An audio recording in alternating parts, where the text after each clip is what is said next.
Welcome. I am Advocate Bhagyashree Bhosle, working as a lecturer in Sri Pancham Kemaraj Law College, Sawantwadi. From today onwards, we will discuss about the concept company, the provision regarding the formation of the company, the registration of the company, advantages and disadvantages of the company, kinds of the company, and so on. So, from today, we will start with the introduction of the company. In a modern times, a person with a business mind first think of starting a small business by all by himself as a form of a business, commonly referred to as a sole proprietor. Then, as a business grown in a balloon of the businessman faced two main problems. First, shortage of money, and then second, the shortage of the management. The only option is to introduce more people into the business who would bring with them the much needed managerial skill and also the more capital. They would show interest in doing business into the business at a partnership. And if the partnership exceeds its limit, the law would look upon it as illegal association. So, the best option available to the all entrepreneur and at that stage would to form a company.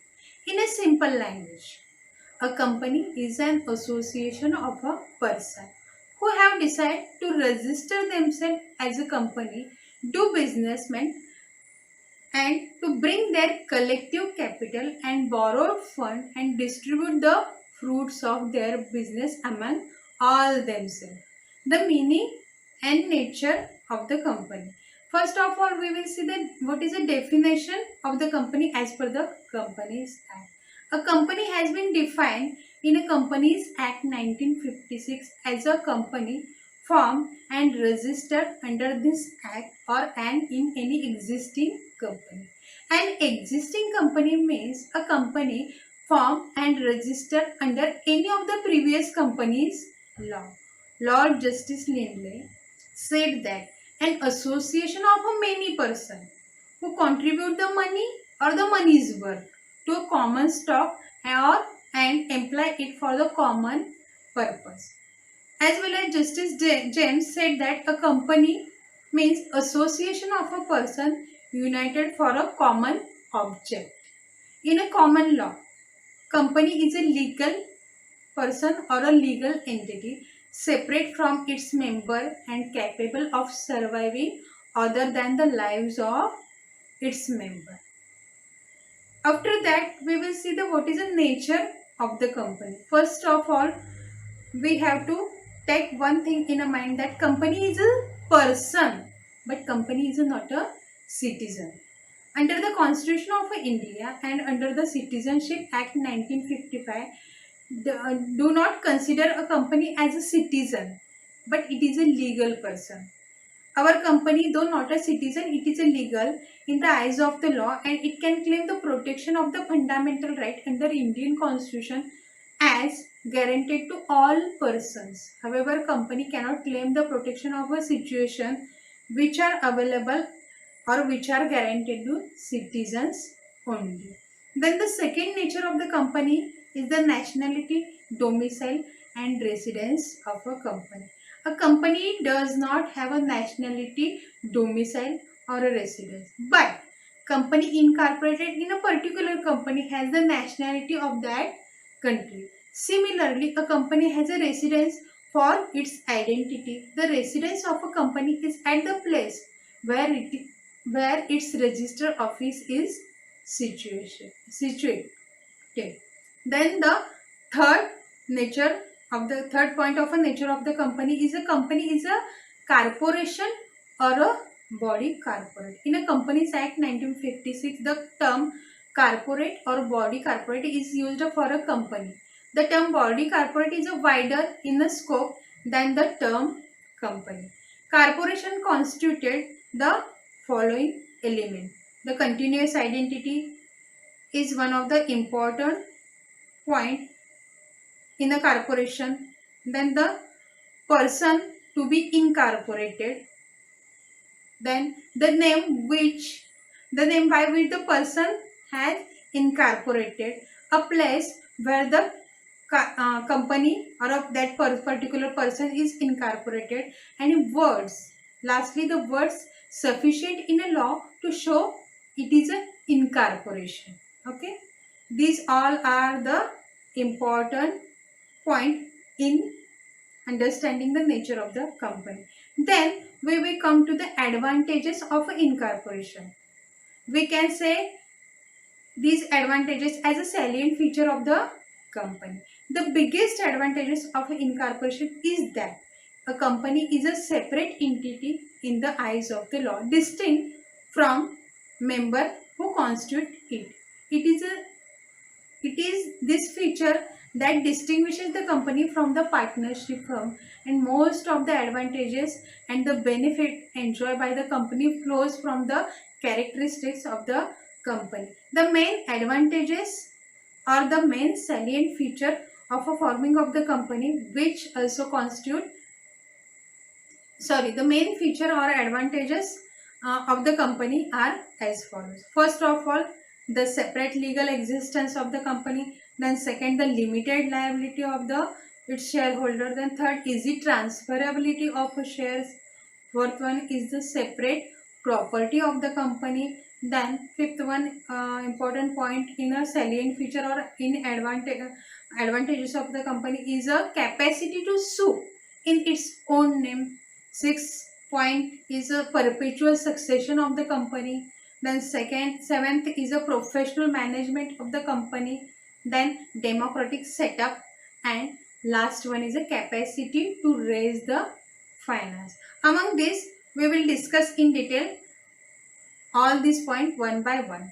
First of all, the separate legal existence of the company is one of the important salient feature of the company. A company is a legal person in the eyes of the law. It is, of course, not a natural person like a student or a professor. Nevertheless, it has a personality of its own. Often it referred to as a corporate personality. A company is an artificial person, and it is for this distinct feature of its personality that most other benefit of incorporation can be seen to flow. A partnership firm, on the other hand, is nothing but aggregation or a sum total of all its partners. On the other hand, company is a separate judicial entity distinct from member who compose it. From the landmark decision of the House of Lords, Solomon versus Solomon, highlight the characteristics of the company. After studying this case, we come to know the exact legal position of the company. The fact of a case may be briefly set out as under. Solomon versus Solomon and Company, 1896. The facts of the case are as follows. Solomon transferred his business of bootmaking, initially run as a sole proprietorship, to a company named as a Solomon Limited, incorporated with the members comprising of himself and his family member. The price for such a transfer was paid to the Solomon by way of a share and debenture having a floating charge. Floating means security against the debt on the assets of the company.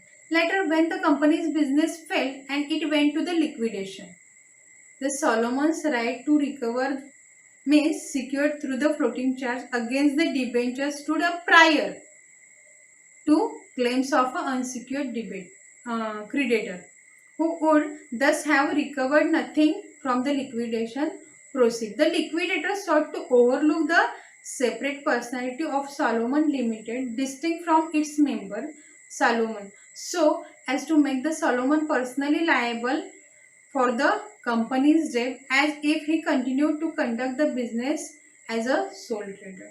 In this case, the judgment passed by the court that a company is a separate legal entity distinct from its member, and so personal liability to the creditor of the company he founded. The courts also upheld firmly the doctrine of a corporate personality as set out in a Companies Act 1862, so that the creditor of the insolvent company could not sue the company's shareholder to pay up the outstanding debts. We will discuss this case in a next chapter. Then we will come to the second feature of the company, limited liability of the company. One of the principal advantages of the incorporated company is the privileges of limited liability. It is the main feature of the registered company which provides a special attraction to the investor. The principle of the limited liability is respect to the shares in respect to the shares held by him is limited to the extent of an unpaid value of that particular shares. Thus, the liability does not fluctuate but remain limited to the amount which for the time being remain unpaid. It is however be noted that limited liability of members extend only for the company's debt in the event of the winding up. The company itself, being a legal person, is always fully liable and therefore its liability is unlimited. In other words, company is liable to pay the debt so long as the assets are available. The order of a priority for the payment of the debt shall have ever depend on the class of the creditors as laid down in the Companies Act. Then the third important salient feature of the company is the perpetual succession. As stated in section 34 subsection 2 of the Companies Act 1956, incorporated company has a perpetual succession.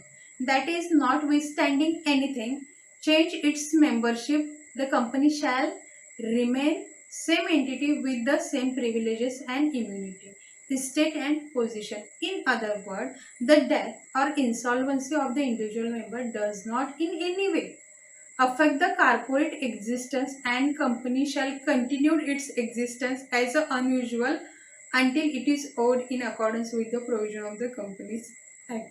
The perpetual existence of an incorporated company is well illustrated by the proverbial saying that members may come and members may go, but the company can go on forever. Then fourth important advantages or a salient feature of the company is a separate property. A company, being a legal person, is capable of owning, enjoying and disposing of a property in its own name. The company becomes the owner of its capital and asset. The company is the real person in the eyes of the law, and the property is vested in it and by which it is controlled, managed and disposed of.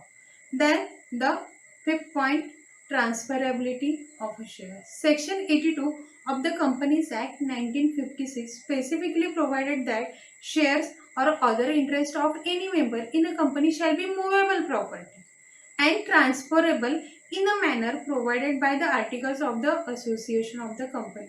Thus, a member of incorporated company can dispose of his shares by selling them into the open market and get back the amount so invested.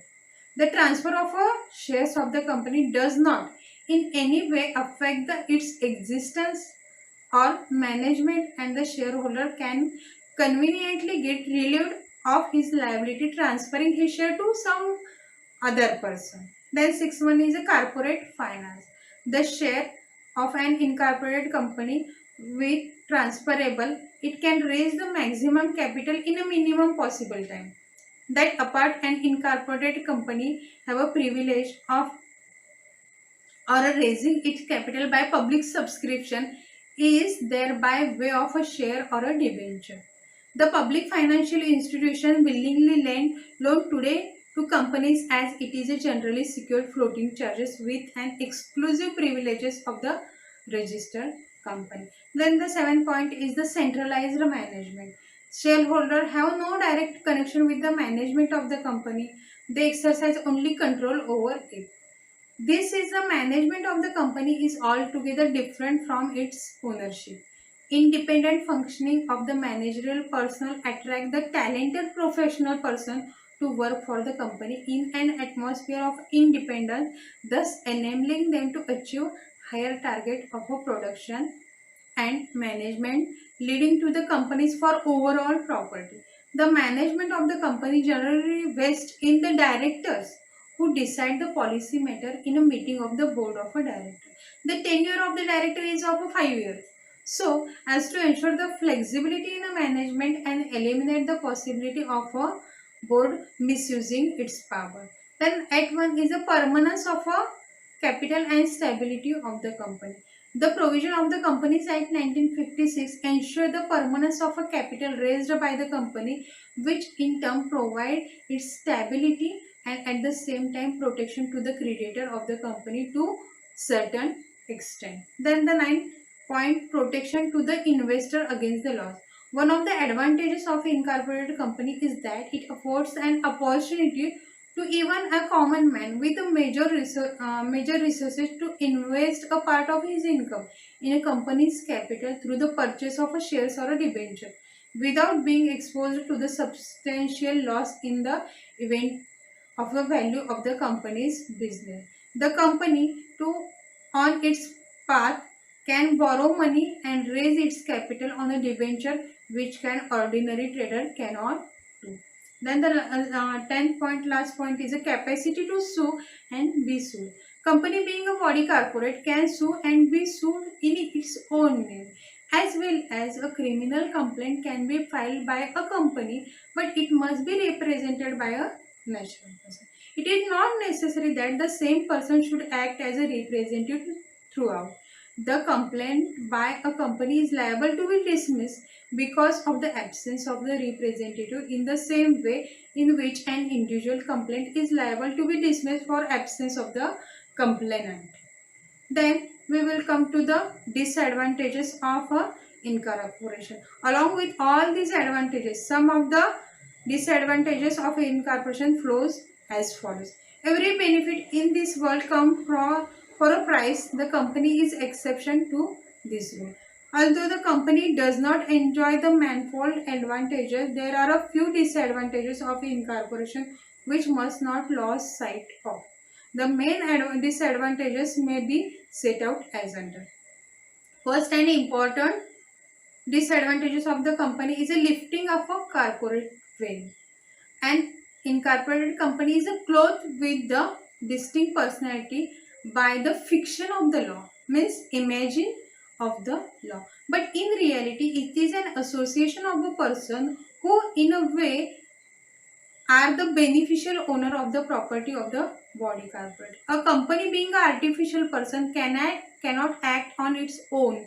It can only act by a natural person. Undoubtedly, the theory of a corporate entity of the company is still the basic principle of which the whole of the operation is based. But the separate personality of the company being a statutory privileges, it must always be used for legitimate business purpose. Where the legal entity of the corporate body is misused for a fraudulent or a dishonest purpose, the individual concerned will not be allowed to take the shelter behind the corporate personality. In such a case, the court will break through the corporate veil, that is, the court will look behind the corporate entity. The main instances where the doctrine of a lifting of a corporate veil is applied are as follows. The trading with the enemy, first of all. Then second, for the benefit of the revenue. Third, under the statutory provisions. For fraud or improper conduct, intentional misconduct or intentional misdescription of the name. Then the fraudulent conduct of the business. 7. Provision of the tax laws, holding and subsidiary companies. Ninth one is the group enterprises. 10th one is the criminal acts, and last one is the government company. All in the above situation where the court have refused to strictly apply the rules in a Solomon's case and have showed no hesitation in lifting the corporate veil.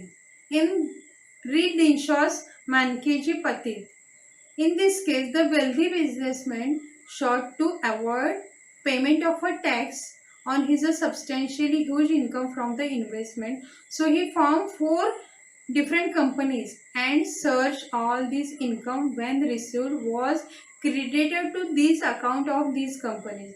Later the companies transferred the money to him by way of loans which were never repaid. The court held that the companies were formed by him only for the purpose of dividing his income into 4 parts. They're avoiding payment of a tax which he was otherwise liable to pay. Therefore, the company bearing nothing but the assessee himself. Their income was his income and was liable to be taxed on an aggregate income. Then the second disadvantages of the company incorporation of the company is the corporate law require a lot of formalities to be complied with, whereas the partnership firm are exempt from most of such a requirement. Formalities start before the actual incorporation of the company exists through the life of the company and continues even during its winding up.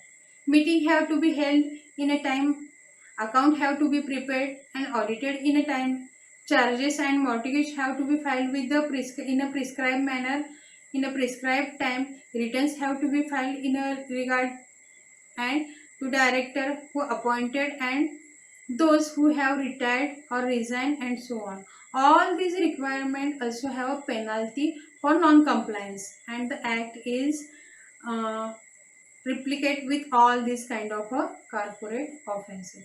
Then the third disadvantages of the incorporation of the company is the expenses. Expenses involved in the incorporation of the company in its day-to-day running and at the end of the winding up are much greater than in case of the partnership firm. Before a company can be formed, charges for a stamp duty and registration, legal fees, printing expenses, etc. have to be incurred. Even when the company is in going concern, fees are payable to the solicitors, auditors, registrar of the company throughout the life of the company. Again, winding up and dissolution of the company entail every heavy expenditure. A forum, on other hand, is not exposed to such a heavy expenses. Just as a marriage is indeed an expensive affair, but this divorce is a more expensive. So also, the incorporation of the company entails heavy expenses and its dissolution may be even more expensive. Then the next point is a of a disadvantages of the company is a publicity and loss of a privacy. It is possible for a partnership firm to carry on a business with the least amount of a publicity. All its documents can be kept confidential, unlike in case of the company, where several documents, including its account, are to be filed with the register of the company and are open for the public inspection. Loss of privacy does goals hand in hand with the incorporation of the company. Then the next point of a disadvantages of the company is a denial of some of the fundamental rights. Fundamental rights guaranteed by the Constitution of India are of two kinds. Some like Article 14 are available to all, whereas other like Article 19 are available only to the citizens of India. An interesting question that arises is whether a company registered in India can enforce those fundamental rights which are available only to the citizen. Both under the Indian Constitution and under the Citizenship Act 1955, only a natural person, that is a human being, can a citizen of India. So Supreme Court in a various decisions refused to allow the company to claim the fundamental rights available only to the Indian citizens. Then the possibility of the fraud is one of the important disadvantages of the company. If the shareholding of the huge public company is spread out among the thousands of a small shareholder, it affords the good opportunity to the management of the company to play a financial fraud on unsuspecting shareholders located in a different part of the country. Despite public accounting and strict auditing provisions, recent history has shown that they used for the possible. By the time such a fraud are detected, it may be too late and the remedy the situation or undo the damage. In this way, company is a legal person, company is not a citizen, company is an artificial person. So there are a certain advantages given to the company after it is incorporated. Along with the advantages, there are a certain disadvantages flows from it. So this way we can say that the company in today's world company is very important. So it is important to note that all these provision of the company law. Thank you.